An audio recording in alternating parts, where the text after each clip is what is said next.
وقت دینے کا بہت شکریہ۔ آج مزدوروں کا عالمی دن تھا اور یہاں پہ اس جو ڈیبیٹ تھی اس سے ہم کیا اخذ کر سکتے ہیں؟ آپ نے کیا محسوس کیا؟ دیکھیں جی، اس کانفرنس کو منعقد کرنے کا بنیادی طور پر تو مقصد یہ تھا کہ ہم امپلائرز کو اور ورکرز کو ایک چھت کے نیچے اکٹھا کریں، ان کو ایک میز پر بٹھائیں، وہ دونوں اطراف ایک دوسرے کی باتیں سنیں، مسائل سنیں اور جو ان کے ذہن میں تجاویز ہیں اس کو اپریشیٹ کریں۔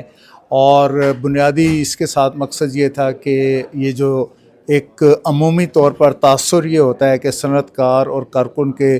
درمیان، اجر اور اجیر کے درمیان تعلقات جو ہے ہمیشہ کشیدہ ہوتے ہیں، تناؤ کا شکار ہوتے ہیں۔ ہمارے یہ تھا کہ ہم ان تعلقات کو خوشگوار بنائیں، دوستانہ بنائیں، کیونکہ جتنے اچھے تعلقات ہوں گے امپلائر اور ورکر کے درمیان اتنی پروڈکٹیوٹی بڑھے گی، اتنا ہی زیادہ اکنامک سٹیبلٹی آئے گی اور اتنا ہی پاکستان جو ہے وہ مضبوط ہوگا۔ سر، آپ کیونکہ جوڈیشری کے ساتھ ایک لمبے عرصے تک رہے، لیکن کیا لیبر کورٹ اس وقت تک سمجھ رہے ہیں کہ کام صحیح کر رہا ہے؟ کیونکہ پاکستان میں جتنی بھی لیبر ہے وہ ایک تو پہلے ڈر سے جاتی نہیں ہے لیبر کورٹ کی طرف، اگر چلے بھی جائیں تو وہ پھر ایک ہسٹری ہے لمبا۔ الحمدللہ تمام عدالتیں اپنا کام تو کر رہی ہیں۔ اب کام کی جو ہے وہ ظاہر ہے اس حساب سے جتنی افرادی قوت ملک میں، جتنا آبادی میں اضافہ ہوگا اسی حساب سے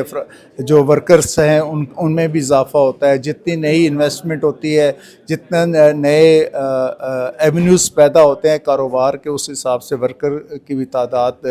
بڑھتی ہے، جبکہ عدالتوں کی تعداد اس حساب سے نہیں بڑھتی جو کہ آبادی کے تناظر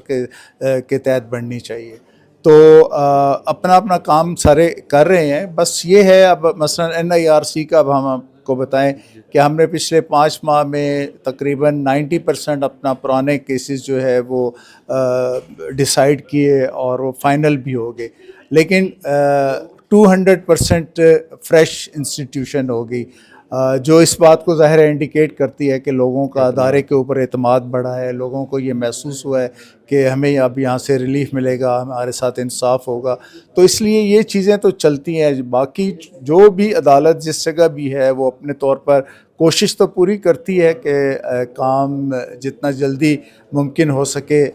لوگوں کو ریلیف ملے، لیکن ایٹ ٹائمز بعض دفعہ ایسی ہی چیزیں ہو جاتی ہیں انوائڈیبل جن کو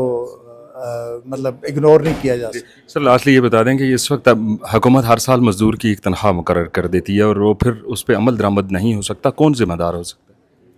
دیکھیں، اس پہ تو ایک باقاعدہ اس حوالے سے بھی ایک کمیشن ہونا چاہیے جو اس چیز کو چیک کر سکے کہ آیا جو حکومت نے منیمم تنخواہ مقرر کی ہے آیا وہ ورکرز کو یا مزدوروں کو اس حساب سے مل بھی رہی ہے یا نہیں، اور اگر کل ہمارے پاس کوئی یہ شکایت لے کے آئے تو ہمارے یہ اختیار میں ہو کہ ہم ان کو بلا کر پوچھیں کہ بھئی آپ کیوں ان کو ان کی کم از کم ویج جو ہے وہ نہیں دے رہے۔ Thank you so much sir.